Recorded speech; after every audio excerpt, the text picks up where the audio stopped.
नमस्कार। कल हमने लघु मरुस्थल का वर्णन किया था। देखो, ये जो लघु मरुस्थल है ये कच्छ की रण गुजरात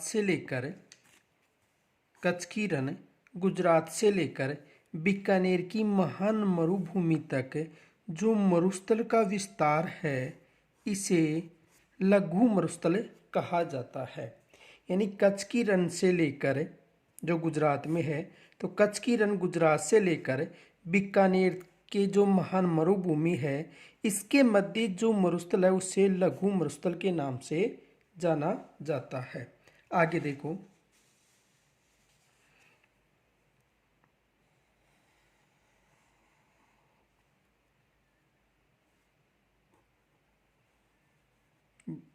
ये दो बालू का स्तूप है। बालू का स्तूप, बालू का स्तूप, बालू का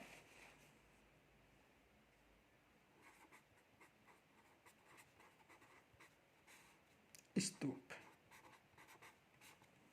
देखो, समझो, देखो, यानी जो महान मरुस्थल है उनमें जो छोटे छोटे जो बालू का स्तूप हैं उनके बीच में जो निम्न भूमि पाई जाती है। देखो, ये निम्न भूमि है, निम्न भूमि। तो देखो, यानी दो बालू का स्तूपों के मध्य जो निम्न भूमि पाई जाती है इसमें वर्षा के समय जल आकर जमा हो जाता है। यानी वर्षा के समय इन टीलों के मध्य जल आकर जमा हो जाता है। तो यहाँ पर अस्थायी झील का निर्माण होता है। देखो, यानी जो बालू का स्तूप है उनके बीच में जो निम्न भूमि होती है, यानी ये दो बालू का स्तूप है, इनके मध्य जो निम्न भूमि है, इस निम्न भूमि में वर्षा के समय, ये वर्षा का जल है, वर्षा के समय जो जल एकत्रित हो जाता है और इनसे अस्थायी झील का निर्माण होता है। इस अस्थायी झील को पलाया झील कहा जाता है।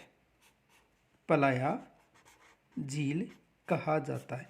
यानी जो देखो, ये जो लघु मरुस्थल है यहाँ पर जो टीले होते हैं इनके मध्य जो निम्न भूमि होती है, इस निम्न भूमि में वर्षा के समय अस्थायी झील का निर्माण होता है। देखो, ये दो टीले हैं और वर्षा के समय यहाँ पर जल एकत्रित हो गया और एक अस्थायी झील का निर्माण हो गया जिसे पलाया झील कहा जाता है। विशेष याद रखना कि टीलों के मध्य जो अस्थायी झील का निर्माण होता है उस अस्थायी झील को क्या कहा जाता है?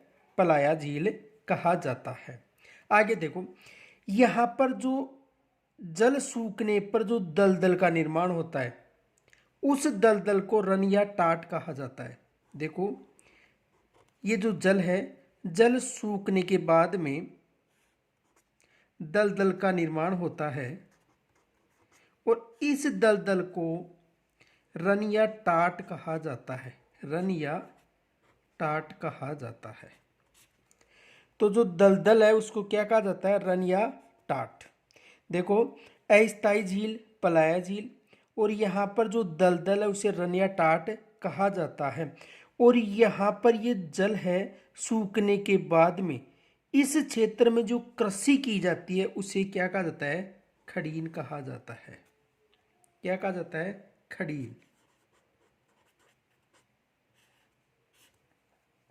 देखो, दोबारा समझो कि जो लघु मरुस्थल है उसमें जो टीलों के मध्य जो निम्न भूमि होती है, इस निम्न भूमि में वर्षा का जल एकत्रित हो जाता है और अस्थायी झील का निर्माण होता है। इस अस्थायी झील को पलाया झील कहा जाता है। और यहाँ पर जो जल सूखने के बाद में जो दलदल रहती है उसे रन या टाट कहा जाता है। और जल सूखने के बाद में यहाँ पर जो कृषि की जाती है उसे क्या कहा जाता है? खड़ीन कहा जाता है। इस कृषि को क्या कहा जाता है? खड़ीन। देखो समझो, आगे लिखो।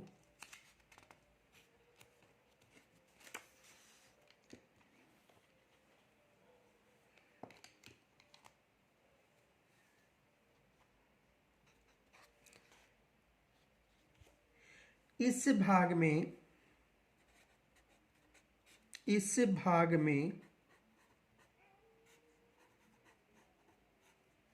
बालुका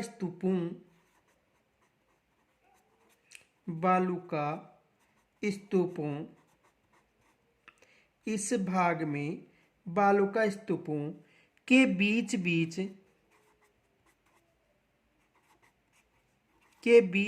में कहीं कहीं पर निम्न भूमि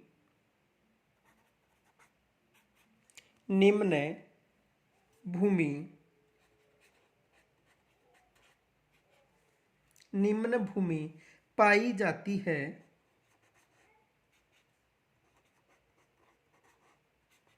निम्न भूमि पाई जाती है जहां वर्षा का जल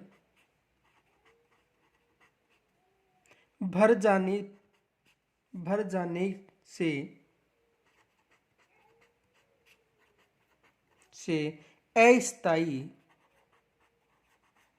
अस्थायी झील का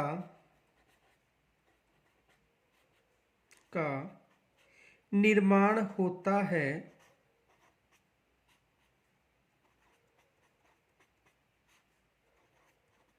उसे पलाया झील कहते हैं।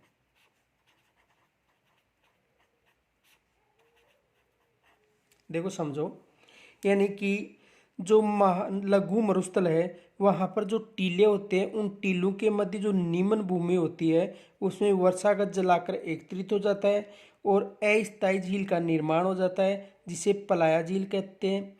यहाँ पर जो दलदली भूमि है उसे रन या टाट के नाम से जाना जाता है। और यहाँ पर जल सूखने पर जो कृषि की जाती है उसे किसके नाम से जाना जाता है? खड़ीन। तो देखो, इस भाग में बालुका स्तूपों के बीच बीच में कहीं कहीं निम्न भूमि पाई जाती है। ये निम्न भूमि है, ये बालुका स्तूप है, जहां वर्षा का जल, यहाँ पर वर्षा का जल अस्थायी रूप से झील का निर्माण हो जाता है, जिसे पलाया झील कहते हैं। आगे देखो।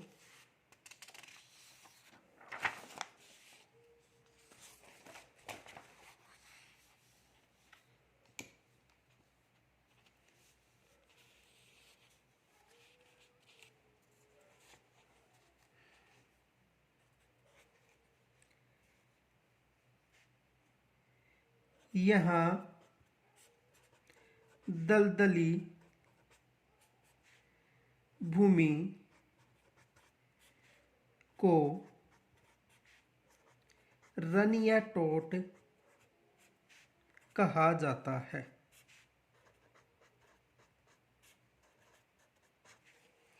यानी वहां पर जो दलदली भूमि होती है उसे रन या टोट के नाम से जाना जाता है। तो दलदली भूमि को किस नाम से जाना जाता है? रन या टोट।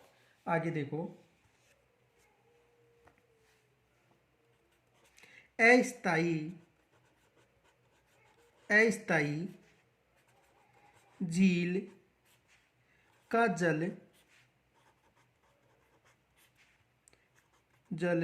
सूखने पर जो कृषि की जाती है जो कृषि की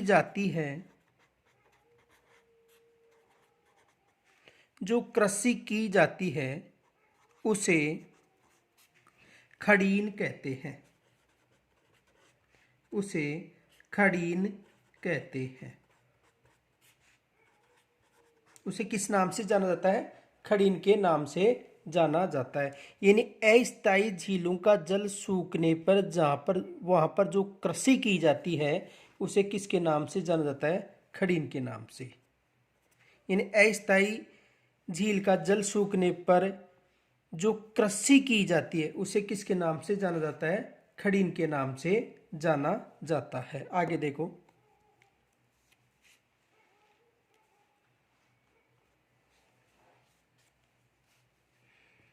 नोट, जैसलमेर में प्राचीन काल में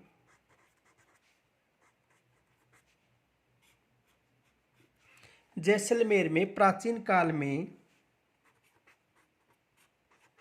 पालीवाल ब्राह्मणों द्वारा पालीवाल ब्राह्मणों द्वारा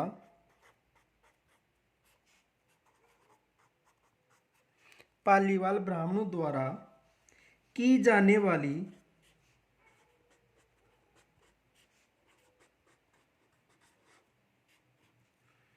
विशेष प्रकार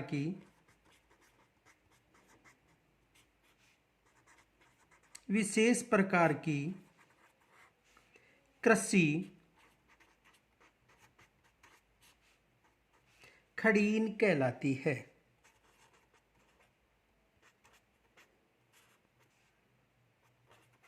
खड़ीन कहलाती है। तो जो जैसलमेर में प्राचीन काल में जो पालीवाल ब्राह्मण थे उनके द्वारा जो अस्थायी झील में जो कृषि की जाती थी उसे क्या कहा जाता था? खड़ीन। तो देखो, जैसलमेर में प्राचीन काल में पालीवाल ब्राह्मणों द्वारा की जाने वाली विशेष प्रकार की कृषि को क्या कहा जाता है? खड़ीन। आगे देखो, नोट में, पश्चिमी राजस्थान में पश्चिमी राजस्थान में वर्षा जल संरक्षण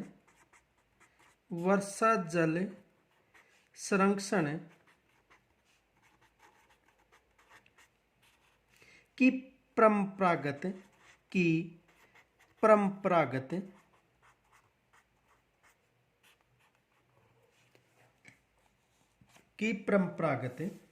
विधि खड़ीन कहलाती है।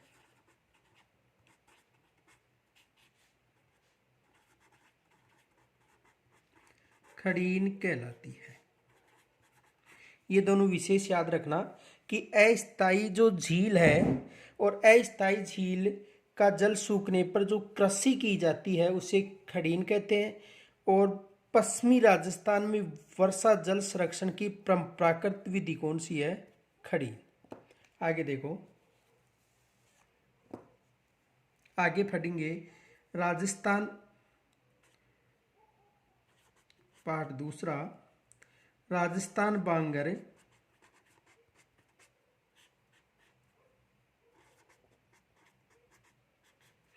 या अर्ध शुष्क मैदान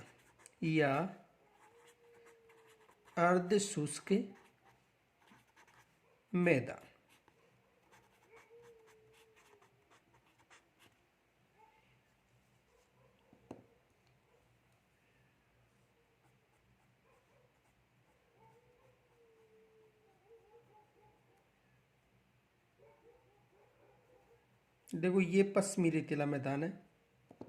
कौन सा मैदान है? पश्चिमी रेतीला मैदान। और इस पश्चिमी रेतीले मैदान को दो भागों में विभाजित किया गया था। ये महान मरुस्थल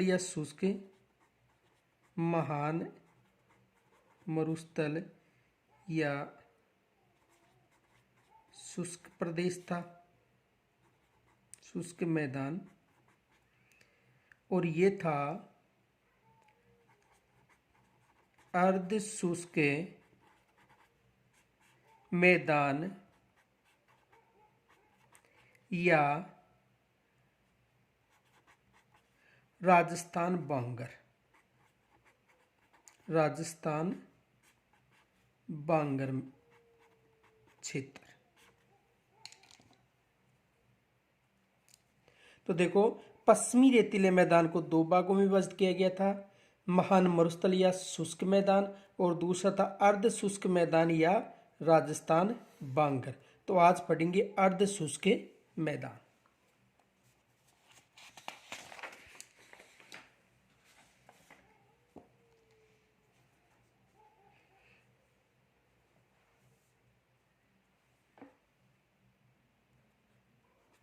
देखो, अर्ध शुष्क मैदान है,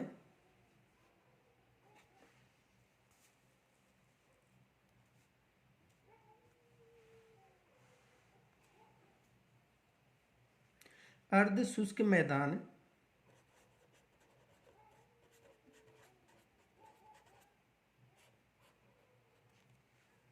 मैदान महान शुष्क रेतीले, महान शुष्क रेतीले प्रदेश के, रेतीले प्रदेश के पूर्व में व अरावली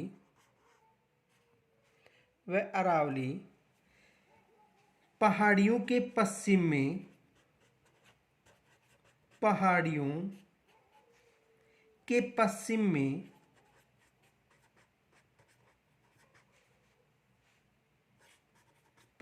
में लूनी नदी के प्रवाह क्षेत्र में, लूनी नदी के प्रवाह क्षेत्र में, प्रवाह क्षेत्र में स्थित है। देखो, जो अर्ध शुष्क मैदान महान शुष्क रेतीला प्रदेश के पूर्व में और अरावली पहाड़ी के पश्चिम में स्थित है। देखो, एक बार दोबारा समझो।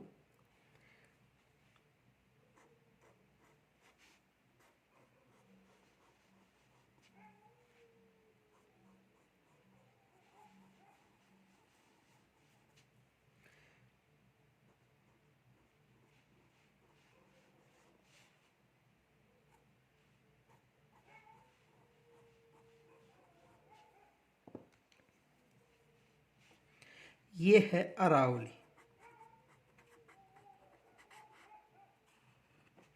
ये कौन सी श्रृंखला है? अरावली। ठीक है, तो अरावली की जो पहाड़ी है इसके पश्चिम में, तो ये कौन सा क्षेत्र हो गया? पश्चिम में।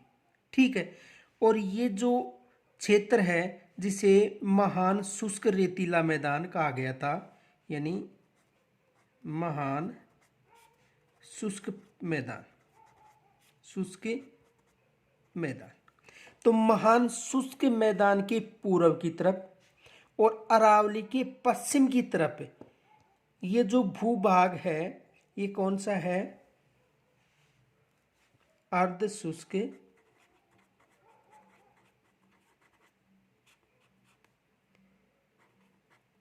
मैदान।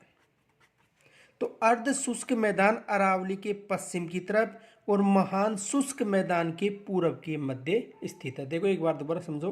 अर्ध शुष्क मैदान, तो ये अर्ध शुष्क मैदान हो गया। महान शुष्क रेतीला प्रदेश, ये महान शुष्क रेतीला प्रदेश हो गया। महान शुष्क रेतीला प्रदेश के पूर्व में, तो ये पूर्व दिशा हो गई। और अरावली के पश्चिम में लूनी नदी के प्रवाह क्षेत्र में कौन सा प्रदेश स्थित है? अर्ध शुष्क मैदान।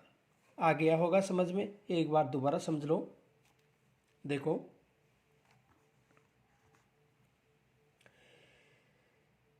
ये जो महान शुष्क मैदान है इसके पूर्व में और अरावली के पश्चिम में अर्ध शुष्क मैदान स्थित है।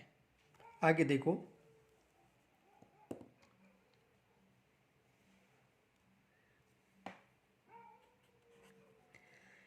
ये है अर्ध शुष्क, ये है अर्ध शुष्क मैदान,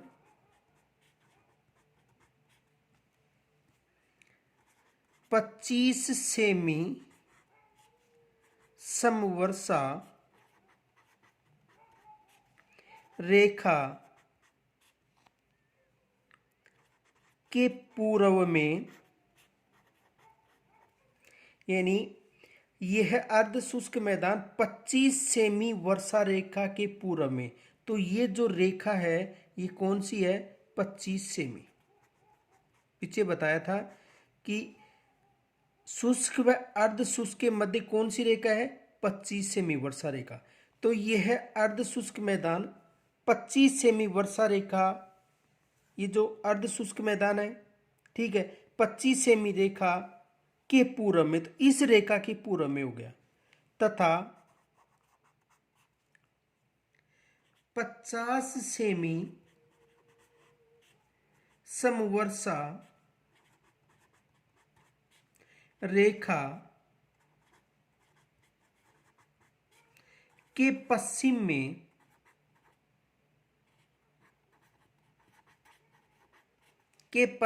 में, स्थित है। देखो एक बार दोबारा समझो, ये जो रेखा है, देखो दूसरा डायग्राम बना के समझाता हूं।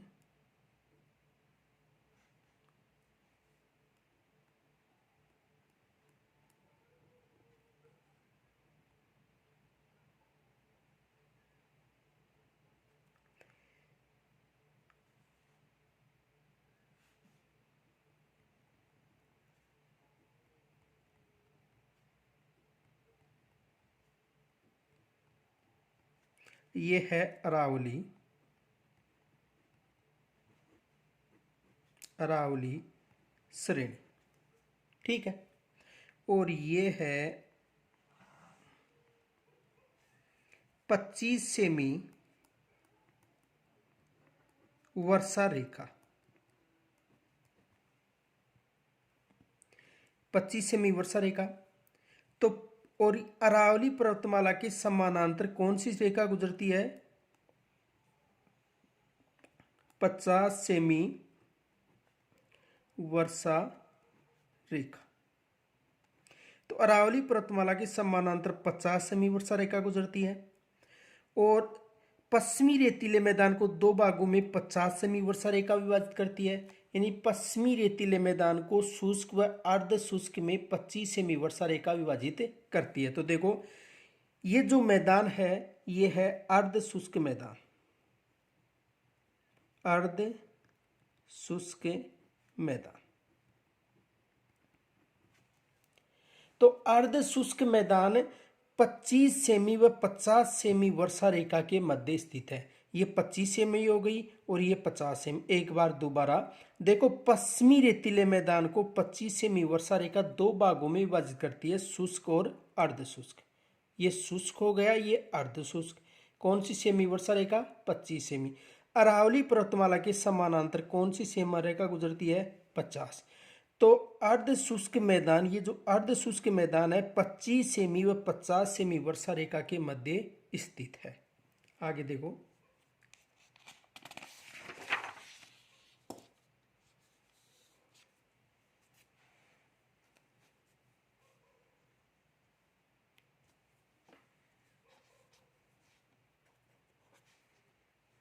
अर्ध शुष्क, अर्ध शुष्क मैदान आंतरिक प्रवाह का क्षेत्र है। यानी अर्ध शुष्क जो मैदान है वो आंतरिक प्रवाह का क्षेत्र है। आंतरिक प्रवाह का क्षेत्र इसलिए है क्योंकि यहाँ पर जो भी नदियों का बहाव क्षेत्र है वो आंतरिक नदियां हैं। देखो आगे देखो, इसका उत्तरी भाग इसका उत्तरी भाग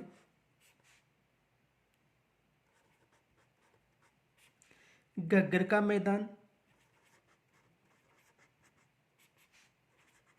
घग्गर का मैदान। उत्तरी पूर्वी भाग शेखावाटी, उत्तरी पूर्वी भाग शेखावाटी,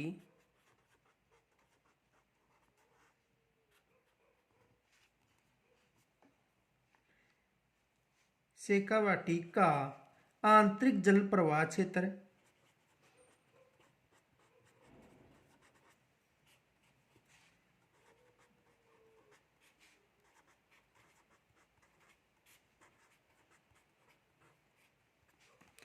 व दक्षिणी भाग,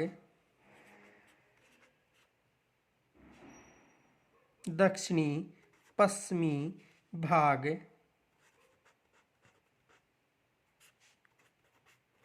लूनी नदी, लूनी नदी बेसिन,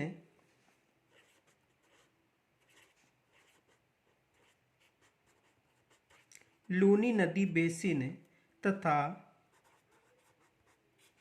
मध्यवर्ती भाग,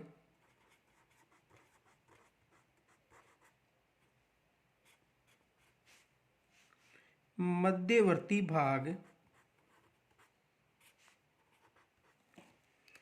नागौर उच्च भूमि है, नागौर उच्च भूमि है, नागौर उच्च भूमि है। देखो समझो, यानी अर्ध शुष्क मैदान आंतरिक प्रवाह का क्षेत्र है, क्योंकि इस क्षेत्र में अधिकतर नदियां आंतरिक प्रवाह की हैं। आंतरिक प्रवाह की वे नदियां होती हैं जो अपना जल किसी समुद्र या खाड़ी में नहीं डालती हैं। इसका उत्तरी भाग में घग्गर का मैदान है, उत्तरी पूर्वी भाग शेखावाटी का आंतरिक जल प्रवाह क्षेत्र है, दक्षिणी पश्चिमी भाग लूनी नदी का है तथा मध्यवर्ती भाग नागौर उच्च भूमि का है। देखो समझो,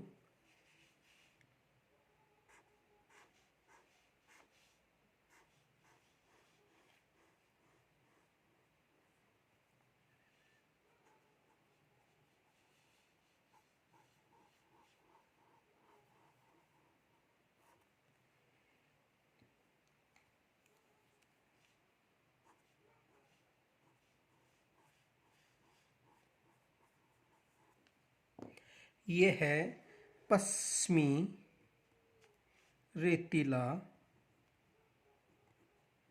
मैदान। कौन सा मैदान है? पश्चिमी रेतीला मैदान। अब देखो इस पश्चिमी रेतीले मैदान को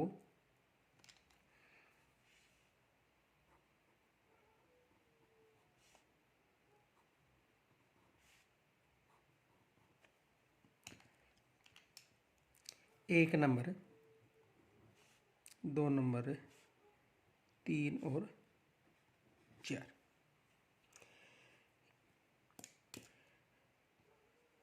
देखो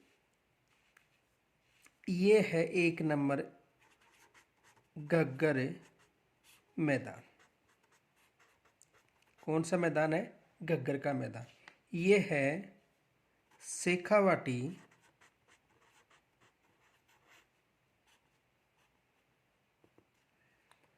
का आंतरिक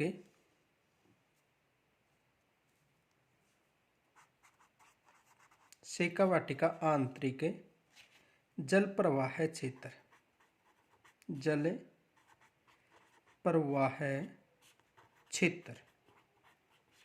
ये है नागौर उच्च भूमि और ये है लूनी बेसिन या इसे गोडवारा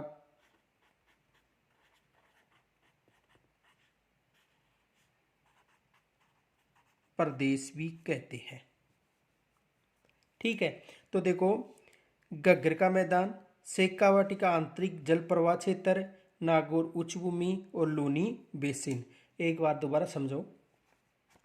इसका उत्तरी भाग घग्गर, तो उत्तरी भाग घग्गर का मैदान हो गया। उत्तरी पूर्वी भाग में शेखावाटी का आंतरिक प्रवाह क्षेत्र हो गया। दक्षिण पश्चिम में लूनी का बेसिन या गोंडवाना प्रदेश हो गया और मध्य में नागौर उच्च भूमि हो गई। तो यदि ये जो क्षेत्र है ये कौन सा है, अर्ध शुष्क मैदान, और ये कौन सा है, शुष्क मैदान। ये शुष्क मैदान है और ये हो गया अर्ध शुष्क मैदान। तो अर्ध शुष्क मैदान को 4 भागों में बांटा गया है। घग्गर का मैदान, शेखावाटी का आंतरिक जल प्रवाह क्षेत्र, नागौर उच्च भूमि और लूनी बेसिन या गोंडवाना प्रदेश। आगे देखो,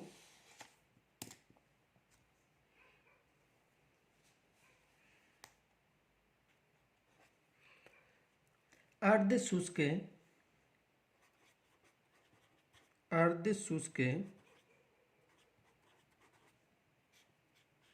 मैदान, अर्ध शुष्क मैदान या राजस्थान बांगर को 4 भागों में विभाजित किया गया है।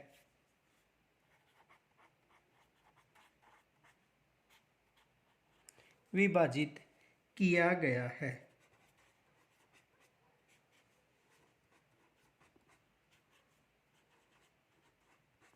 इन अर्ध शुष्क मैदान, ये जो अर्ध शुष्क मैदान है इसे कितने भागों में, 4 भागों में घग्गर का मैदान, शेखावाटी का आंतरिक जल प्रवाह क्षेत्र, नागौर उच्च भूमि और लूनी बेसिन या गोंडवाना प्रदेश में बांटा गया है। देखो कौन कौन से हैं। पहला है घग्गर का मैदान,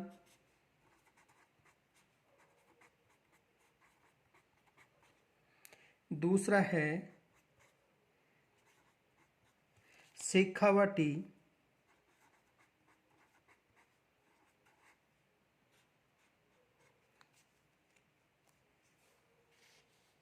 का आंतरिक जल प्रवाह क्षेत्र,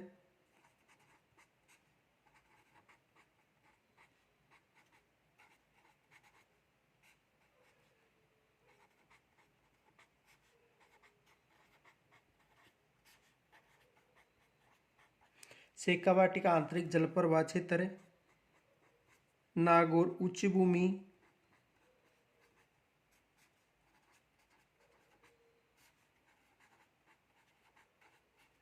और लूनी बेसिन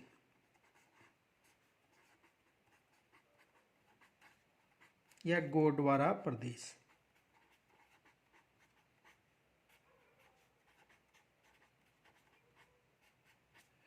तो अर्ध शुष्क मैदान को 4 भागों में बांटा गया है।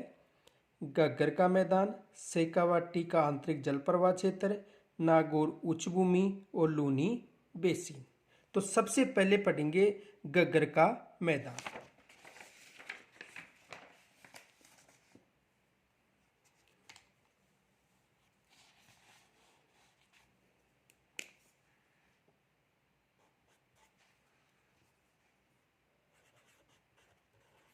घग्गर का मैदान,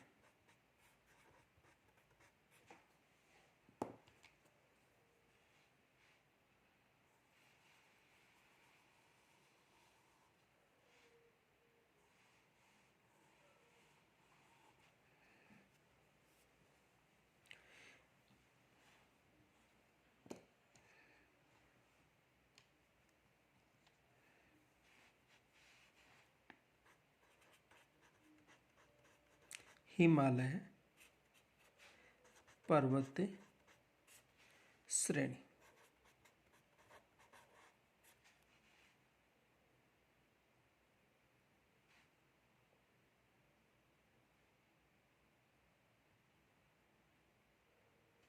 देखो हिमालय पर्वत श्रेणी में यहाँ पर कालका पहाड़ी है, कालका पहाड़ी, जो कहाँ पर है, शिमला, और शिमला हिमाचल प्रदेश की राजधानी है। तो कालका पहाड़ी से एक नदी निकलती है जिसका नाम है घग्गर नदी। घग्गर नदी, घग्गर नदी का उद्गम कहाँ पर होता है, कहाँ से होता है, कालका नामक पहाड़ी, यानी हिमालय पर्वत श्रेणी में कालका नामक पहाड़ी, शिमला, यहाँ से घग्गर नदी का उद्गम होता है। अब देखो,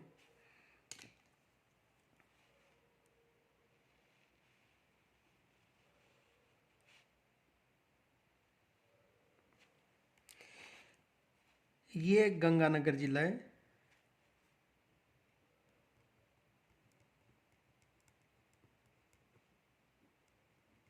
और ये है हनुमानगढ़।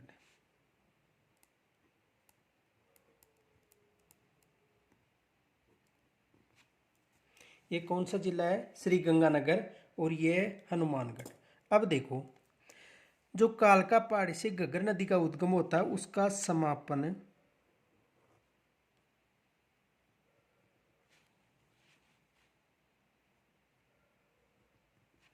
सूरतगढ़ तक। सूरतगढ़ कहाँ पर है, पाकिस्तान के पोर्ट अब्बास यानी सूरतगढ़ तक। यानी देखो, इस नदी का उद्गम कालका पहाड़ी शिमला से होता है। कहाँ से होता है, कालका पहाड़ी शिमला से। यहाँ से होने के बाद में ये राजस्थान में टीबी नामक एक जो गांव है वहाँ पर आकर राजस्थान में प्रवेश करती है, और राजस्थान में प्रवेश करती है दो जिलों में। ये हनुमानगढ़ है और ये कौन सा है, श्री गंगानगर।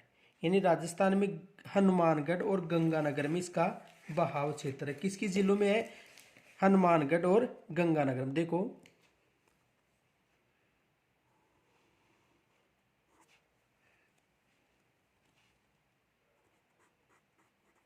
नाली बहाव क्षेत्र को, यानी राजस्थान में इसके बहाव क्षेत्रों किसके नाम से जाना जाता है, नाली के नाम से जाना जाता है। यानी देखो, घग्गर नदी का जो उद्गम है वो कहाँ से होता है, कालका पहाड़ी। कहाँ से होता है, कालका पहाड़ी से होता है। ये यहाँ से उद्गम होने के बाद में हनुमानगढ़ में प्रवेश होती है। कहाँ पर होती है, हनुमानगढ़ में। और हनुमानगढ़ में प्रवेश होने के बाद में हनुमानगढ़ व गंगानगर में इसका बहाव क्षेत्र है। कहाँ कहाँ पर है, गंगानगर व हनुमानगढ़ में इसका बहाव क्षेत्र है। आगे देखो,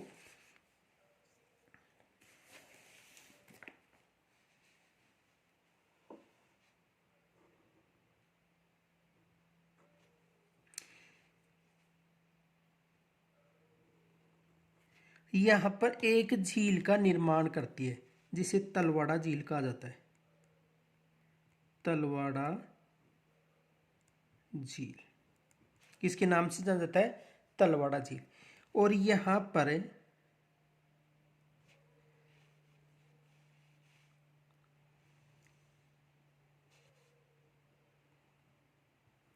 कालीबंगा सभ्यता विकसित हुई। यहाँ पर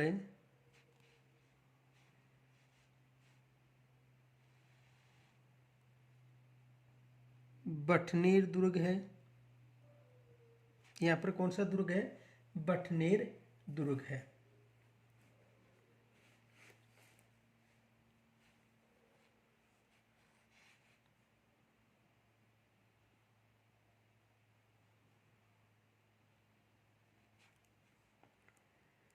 पोर्ट अब्बास,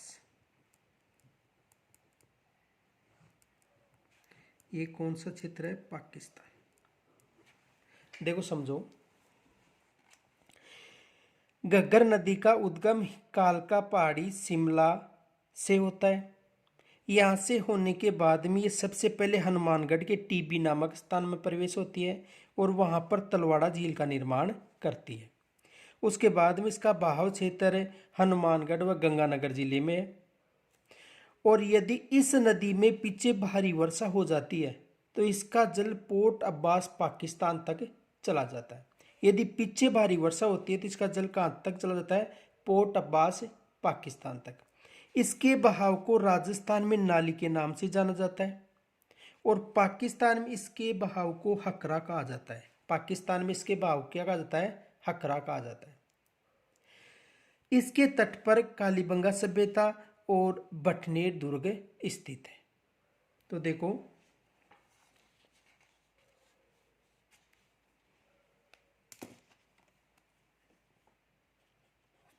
सबसे पहले उद्गम।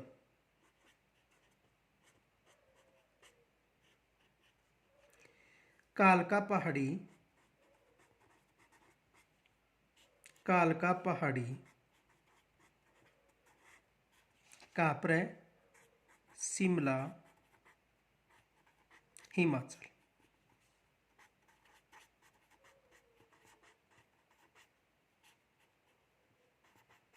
प्रदेश। तो उद्गम यानी घग्गर नदी का उद्गम कालका पहाड़ी आ सकता है ऑप्शन में, शिमला आ सकता है, या हिमाचल या हिमालय से होता है। समापन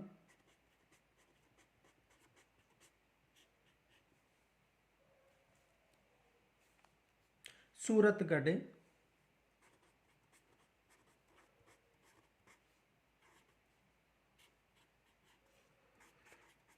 श्री गंगानगर।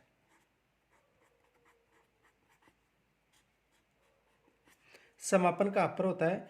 देखो, उद्गम होता है कालका पहाड़ी से और समापन यहाँ तक होता है गंगानगर में, सूरतगढ़ तक। अब एक विशेष याद रखना है, नोट।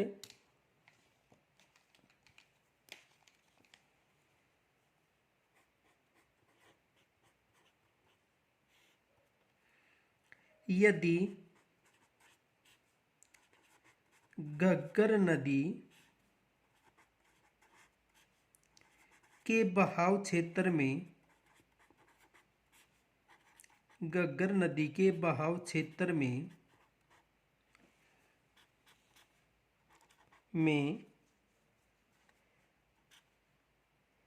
उफान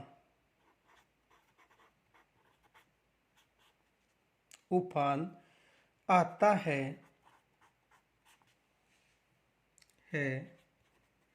तो इसका जल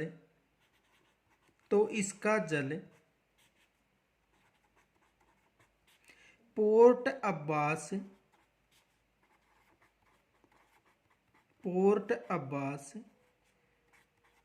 पाकिस्तान तक चला जाता है।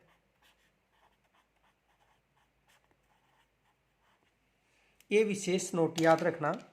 देखो, यदि घग्गर नदी के बहाव इस क्षेत्र में भारी वर्षा होती है तो इसका जल कहाँ तक चला जाता है? पोर्ट अब्बास पाकिस्तान तक। ये प्रश्न पूछा गया था कि यदि घग्गर नदी में उफान की स्थिति होती है तो उसका जल कहाँ तक चला जाता है? पोर्ट अब्बास पाकिस्तान तक। तो आ गया होगा समझ में। कालका पहाड़ी शिमला हिमाचल से इसका उद्गम होता है और वैसे इसका समापन स्थल क्या है? सूरतगढ़, श्री गंगानगर। और यदि घग्गर नदी में के बहाव क्षेत्र में उफान आता है तो इसका जल पोर्ट अब्बास पाकिस्तान तक चला जाता है। आगे देखो,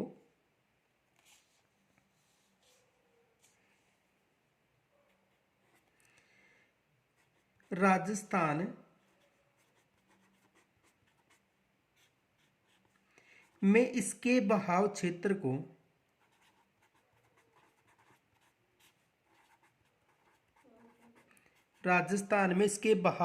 को नाली के नाम से जाना जाता है। नाली कहा जाता है। यानी राजस्थान में इसके बहाव क्षेत्र को किस नाम से जाना जाता है? नाली के नाम से। तथा पाकिस्तान में इसके बहाव को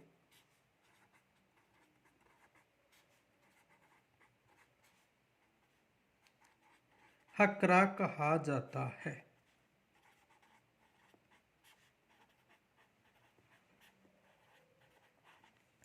राजस्थान में इसके बहाव क्षेत्र को नाली और पाकिस्तान में इसके बहाव क्षेत्र को किस नाम से जाना जाता है? हकरा के नाम से जाना जाता है। आगे देखो,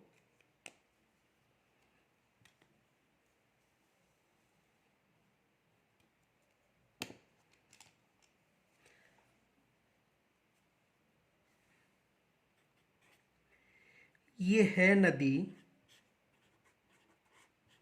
राजस्थान में टीबी नामक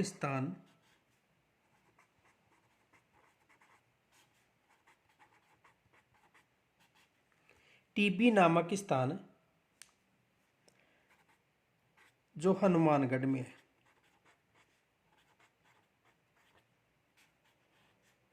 से प्रवेश करती है।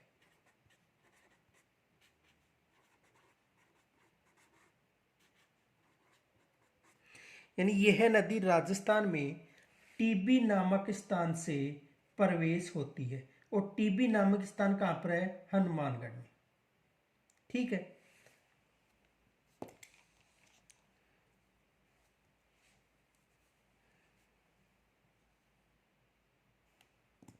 आगे देखो, ये है हनुमानगढ़ में प्रवेश करके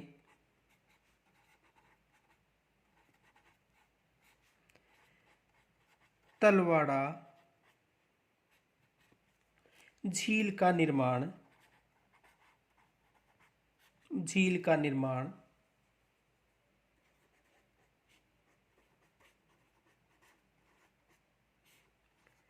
करती है। किसका निर्माण करती है? झील का। एक बार दोबारा समझो। हिमालय पर्वत श्रेणी में जो कालका पहाड़ी है शिमला में, वहां से इस नदी का उद्गम होता है। राजस्थान में टीबी नामक स्थान पर प्रवेश करती है, तलवाड़ा झील का निर्माण करती है। इसका बहाव क्षेत्र राजस्थान के गंगानगर और हनुमानगढ़ क्षेत्र में है। राजस्थान में इसके बहाव को नाली के नाम से जाना जाता है, और पाकिस्तान में इसके बहाव को हकरा के नाम से जाना जाता है। इसका बहाव क्षेत्र श्री गंगानगर में सूरतगढ़ तक है, लेकिन यदि इसमें भारी वर्षा के समय उफान की स्थिति होती है तो इसका जल पोर्ट अब्बास पाकिस्तान तक चला जाता है। इसके तट पर कालीबंगा सभ्यता और भटनेर दुर्ग स्थित है। तो देखो, उद्गम होता है कालिका पहाड़ी शिमला हिमाचल से, समापन होता है सूरतगढ़ श्री गंगानगर। यदि घग्गर नदी के बहाव क्षेत्र में उफान आता है तो इसका जल पोर्ट अब्बास पाकिस्तान तक चला जाता है। राजस्थान में इसके बहाव क्षेत्र को नाली कहा जाता है, तथा पाकिस्तान में इसके बहाव क्षेत्र को हकरा के नाम से जाना जाता है। यह नदी राजस्थान के टीबी नामक स्थान जो हनुमानगढ़ है में प्रवेश करती है। यह हनुमानगढ़ में प्रवेश करके तलवाड़ा झील का निर्माण करती है। आगे देखो,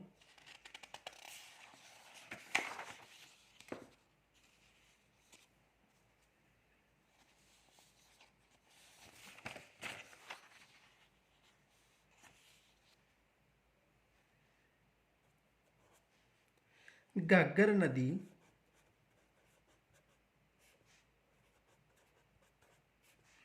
के पेटे पर यानी किनारे पर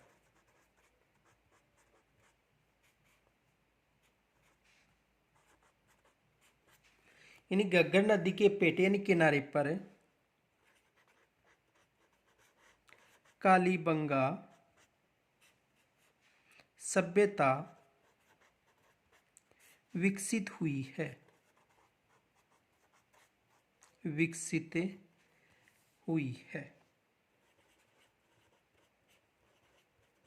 कौन सी सभ्यता विकसित हुई है?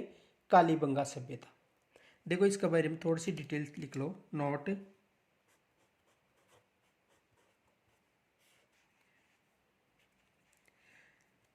ये है सिंधु घाटी सभ्यता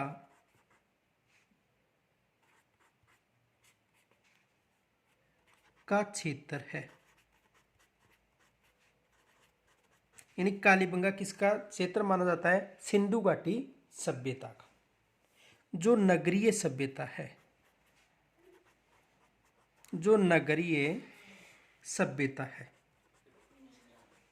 कौन सी सभ्यता है? नगरीय सभ्यता। आगे देखो,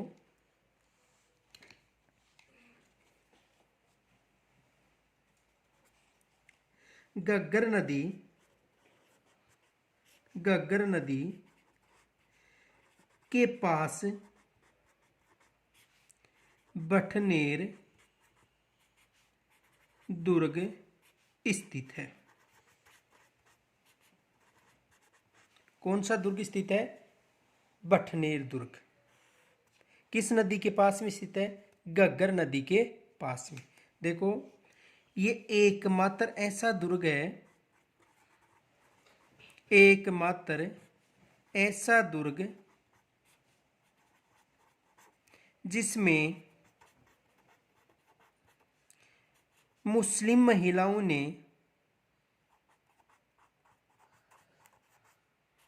मुस्लिम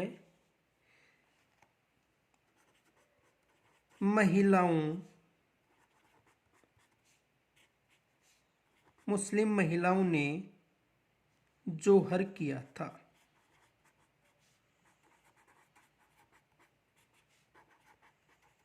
याद रखना, बठनेर एकमात्र ऐसा दुर्ग है जिसमें मुस्लिम महिलाओं ने जोहर किया था। आगे देखो,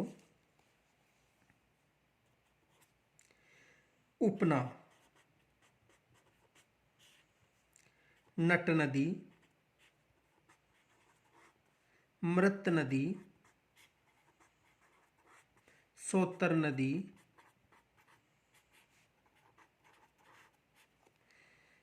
उपनाम क्या है? नट नदी, मृत नदी, सोतर नदी, और सबसे प्राचीन नाम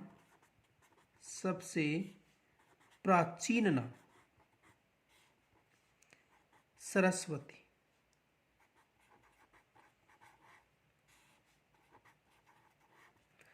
देखो, उपनाम है नट नदी, मृत नदी, सोतर नदी, और सबसे प्राचीन नाम पूछे तो कौन सा बताना है? सरस्वती नदी। आगे देखो, घग्गर नदी आंतरिक प्रवाह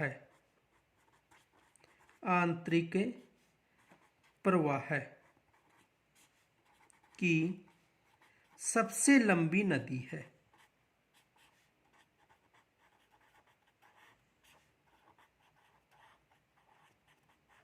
आंतरिक प्रवाह की सबसे लंबी नदी कौन सी है? घग्गर नदी। यह राजस्थान से गुजरने वाली एकमात्र ऐसी नदी है जो रेड क्लिफ रेखा को पार करती है।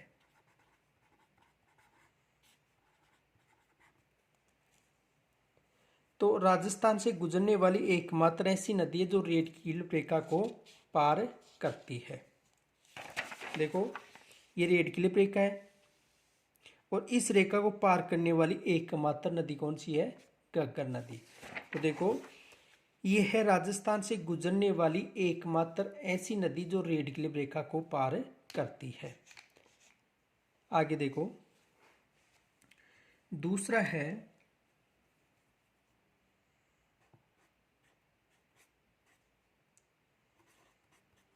शेखावाटी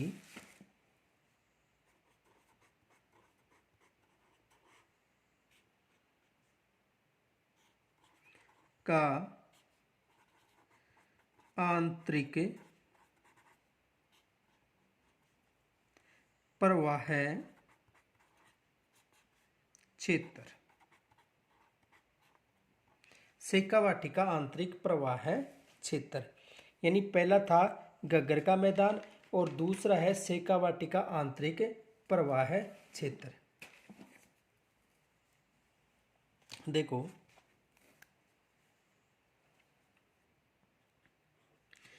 इस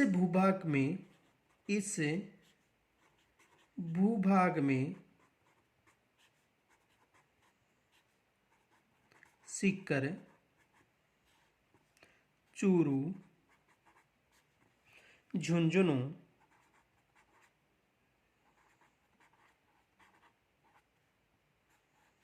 व उत्तरी नागौर शामिल है।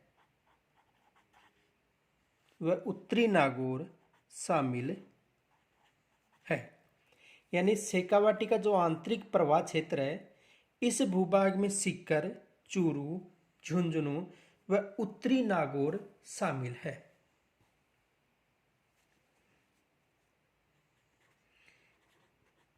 इस क्षेत्र में बरखान प्रकार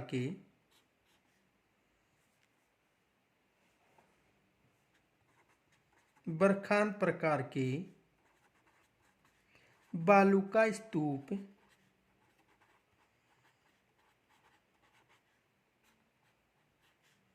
पाए जाते हैं। यानी इस क्षेत्र में बरखान प्रकार के बालू का स्तूप पाए जाते हैं।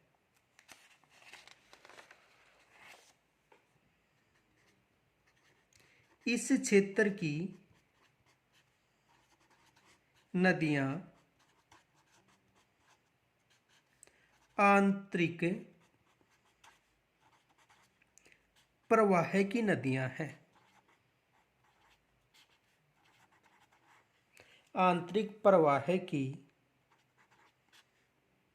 नदियां हैं। यानी इस क्षेत्र में जो भी नदियों का क्षेत्र वो आंतरिक प्रवाह है।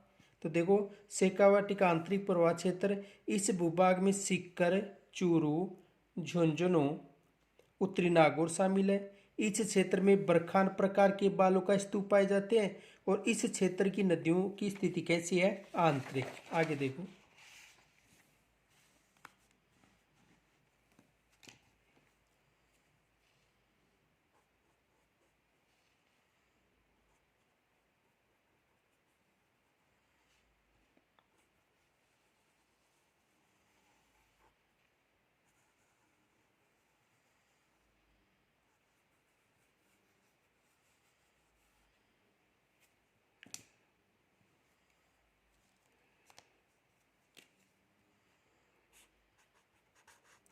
सीकर,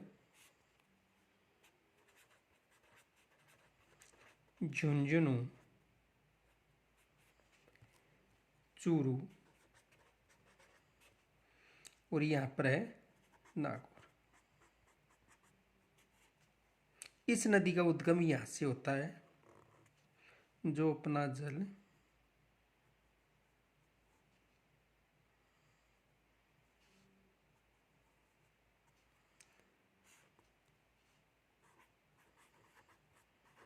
खंडेला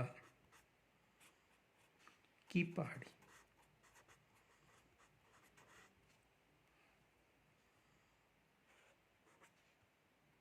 100 किलोमीटर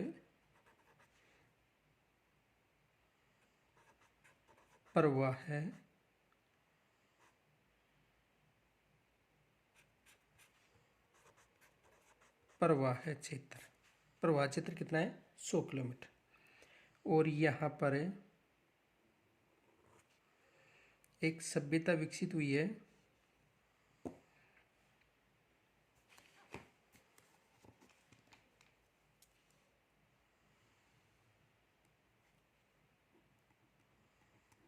गणेश्वर सभ्यता, जिसे भारतीय ताम्र सभ्यता की जननी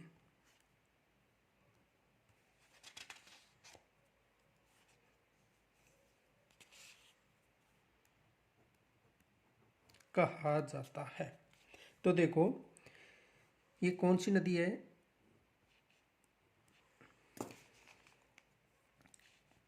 कांतली।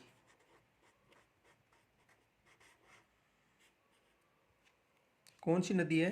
कांतली। तो देखो, कांतली नदी का उद्गम होता है खंडेला की पहाड़ियां, जो कहाँ पर है? सीकर में। ठीक है, तो कांतली नदी का उद्गम होता है खंडेला की पहाड़ी सीकर में। इसका बहाव क्षेत्र उत्तर दिशा की तरफ है, जो चूरू और झुंझुनू सीमा पर जाकर क्या हो जाती है? समाप्त हो जाती है। कहाँ पर होती है? चूरू और झुंझुनू सीमा पर जाकर ये समाप्त हो जाती है। इसका जो प्रवाह क्षेत्र वो कितना किलोमीटर है? 100 किलोमीटर। कितना किलोमीटर है? 100 किलोमीटर। तो इसका बहाव क्षेत्र सीकर में खंडेला की पहाड़ी से होता है, जो उत्तर की तरफ, किसकी तरफ? उत्तर की तरफ बहती हुई चूरू और झुंझुनू सीमा पर जाकर क्या हो जाती है? समाप्त हो जाती है। एक विशेष याद रखना, क्योंकि चूरू और बीकानेर में कोई भी नदी का प्रवाह क्षेत्र नहीं है। यानी चूरू और बीकानेर दो ऐसे जिले हैं जिसमें किसी भी नदी क्षेत्र का बहाव क्षेत्र नहीं है। तो इसका उद्गम कहाँ से होता है? खंडेला की पहाड़ी से। और समापन कहाँ पर होता है? झुंझुनू में। यह आ सकता है झुंझुनू व चूरू की सीमा पर कांतली नदी का बहाव से समापन होता है। देखो,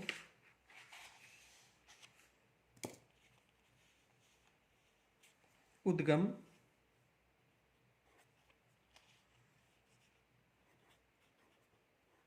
उद्गम खंडेला की पहाड़ियां,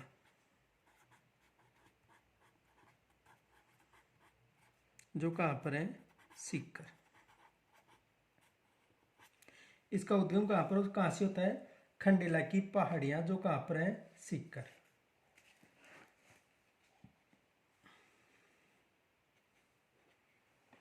बहाव क्षेत्र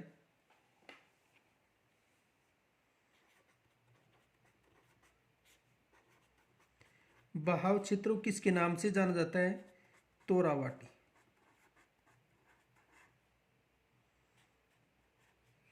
बहाव क्षेत्र किस नाम से जाना जाता है? तोरावाटी के नाम से। बहाव क्षेत्र किसके नाम से जाना जाता है?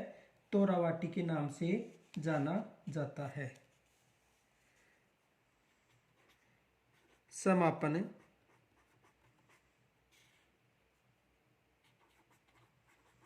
चूरू व झुंझुनू सीमा पर, या ऑप्शन में ये ना आए तो आ सकता है झुंझुनू में।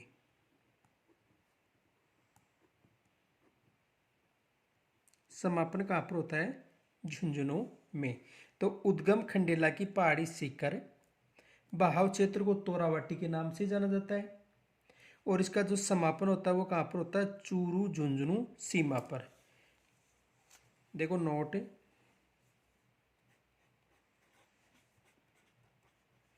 राजस्थान में बीकानेर व चूरू ऐसे जिले हैं जहां पर किसी भी नदी का बहाव क्षेत्र नहीं है। यानी राजस्थान में बीकानेर और चूरू ऐसे जिले हैं जहां पर किसी भी नदी का बहाव क्षेत्र नहीं है। आगे देखो, नोट में 2 नंबर पर, कांतली राजस्थान की आंतरिक प्रवाह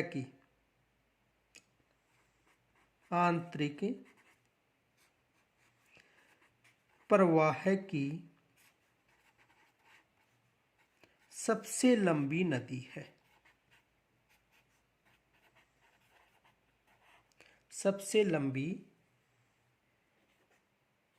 नदी है। देखो, यदि आंतरिक प्रवाह की सबसे लंबी नदी पूछे तो घग्गर बतानी है, और राजस्थान की सबसे लंबी नदी कौन सी है? कांतली। तो कांतली राजस्थान के आंतरिक प्रवाह की सबसे लंबी नदी। एक बार दोबारा समझो। देखो, कांतली नदी का उद्गम होता है खंडेला की पहाड़ी शिखर से, उत्तर दिशा में बहती हुई चूरू झुंझुनू सीमा पर जाकर समाप्त हो जाती है। इसकी लंबाई है 100 किलोमीटर के लगभग। इसका बहाव क्षेत्र सीकर और झुंझुनू में है। इसके प्रवाह क्षेत्र को तोरावाटी कहा जाता है। तोरावाटी कहा जाता है। इसके बहाव क्षेत्र के पास में कौन सी सभ्यता विकसित हुई है? गणेशर सभ्यता। प्रश्न पूछा जा सकता है कि गणेशर सभ्यता किस नदी के तट पर विकसित हुई है? कांतली नदी के। गणेशर सभ्यता किस नदी के तट पर विकसित हुई है? कांतली नदी के तट पर विकसित हुई है। तो आज हमने दो बेसिन पढ़े हैं, घग्गर बेसिन और कांतली बेसिन। दोनों आंतरिक बेसिन है। तो यदि कोई समस्या हो तो कमेंट्स के माध्यम से मुझे ज़रूर बताएं। धन्यवाद। शेष पढ़ेंगे कल।